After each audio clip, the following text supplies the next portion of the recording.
Mais aujourd'hui, dans cette vidéo, je suis venu forcément pour vous dire, pour vous apprendre sur la présentation. Alors, dans la présentation, nous avons besoin de trois choses.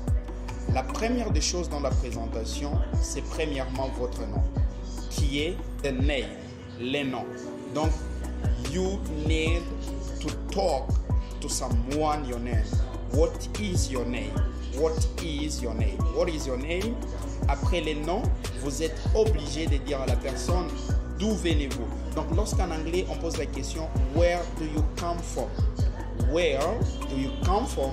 Ce n'est pas forcément pour savoir maintenant là d'où venez-vous ou où est-ce que vous venez maintenant là. Mais lorsqu'on pose la question where do you come from en anglais, on a besoin d'avoir un peu une petite explication de votre origine. Où est-ce que vous êtes né? D'où venez-vous? Exactement savoir un peu sur vous. Et après cela, après avoir connu d'où venez-vous, where do you come from, la personne voudra savoir que faites-vous dans la vie, quelle est votre profession, what do you do for living.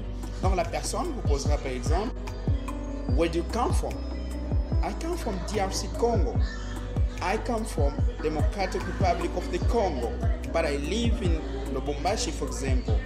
Donc vous êtes en train de dire, je viens de la République démocratique du Congo, mais je vis exactement à Lubumbashi.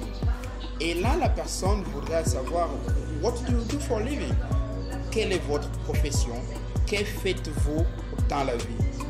Et là, vous serez obligé de lui dire, I'm a student or I'm jobless.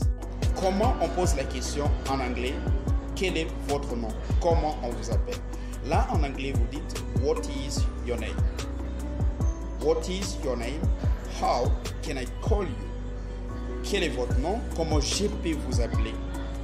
Et la personne répond, my name is Jovial. Mon nom est Jovial. Ou bien vous pouvez dire tout simplement, I am Jovial. For example, someone is going to ask you, what do you do for living? So if someone asks you, what do you do for living? That means that that person is looking for to know what is your activity. Okay. Where do you work? What is your profession? Je voulais un peu éclaircir sur des questions que les gens confondent en anglais. Il y a la question par exemple, how are you doing? How are you doing?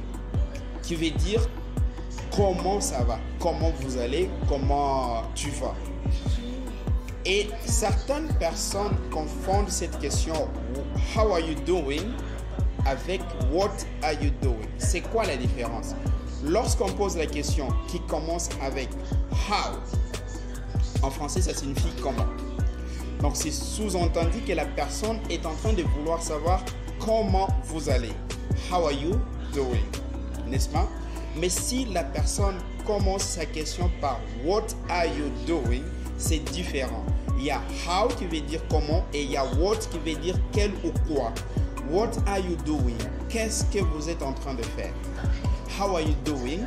Comment vous allez? Donc je crois que cette petite différence vous permettra, si la personne pose la question how are you doing, dans la prochaine vidéo je vais vous montrer sur expression, ok? Les expressions, the expressions. We are going to see what expressions that you can use if you want to introduce your family.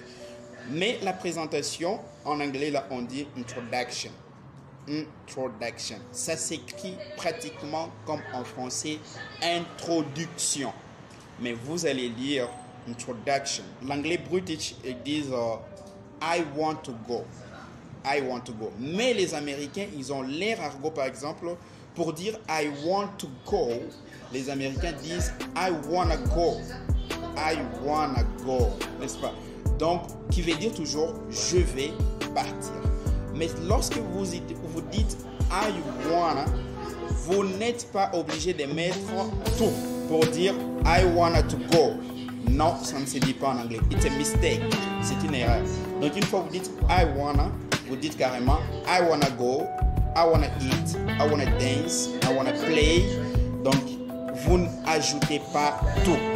Il se peut que vous vous êtes salué avec la personne pour la première fois, mais vous avez vu pour la deuxième fois cette personne, ou vous vous êtes rencontré pour la deuxième fois avec la personne.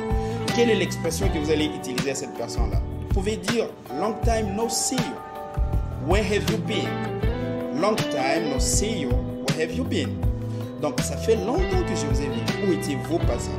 Il y a longtemps que je vous ai vu. Où étiez-vous passé? Et si par exemple la personne vous posait la question « Long time no see you. Where have you been? » Quelle est la réponse que vous allez donner à cette personne-là? For example, you are going to say « I was in Zambia. » J'étais en Zambie. « I was in France. » Je suis parti en France. « I was in Uganda. » J'étais parti en Uganda. Vous pouvez encore dire « I traveled abroad. » I traveled abroad, qui veut dire « Je suis parti à l'étranger » ou « J'étais à l'étranger ». There is some expression that I would like to share with you. For example, l'épouse en anglais qui veut dire wife, le mari qui veut dire husband, les enfants en anglais on dit children.